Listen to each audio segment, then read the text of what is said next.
legal responsibility to ensure the safety of all patriots in my community. And so effective immediately, I'm declaring Florida Gun Supply as a Muslim-free zone. I will not arm and train those who wish to do harm to my fellow patriots. Andrew Hallinan, the owner of that Florida Gun Supply store, joins me now. Good morning. Good morning. Thanks for having me.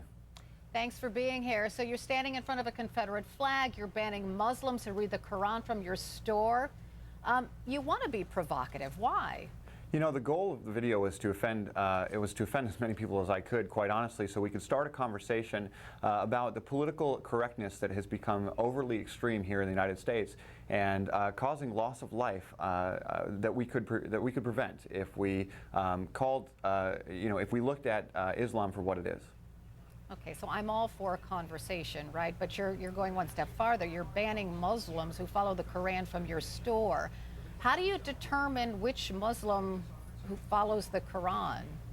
You know, it's a pretty unenforceable action, right? I mean, I can't by law ask each and every person that comes through my doors what their religious background is. But the ATF expressly gives me the right and the authority to deny service to anybody that I feel is a threat for any reason. And it happens on a weekly basis that we have people come through the gun shop that they pass their background check. They seem, but they seem a little off.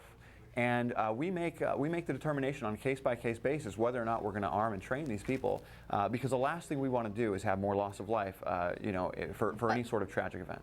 What about mass killers like Dylan Roof? He was a white supremacist. He is no, a white absolutely, supremacist. and I won't arm and train anybody from the KKK. Okay, so you'll ban them too? A guy who wrapped himself in the Confederate flag?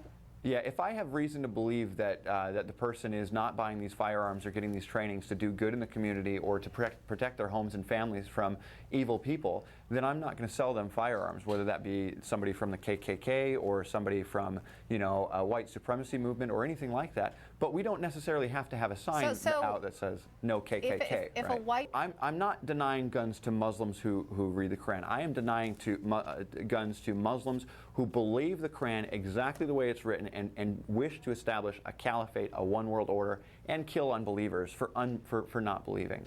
And that's my goal.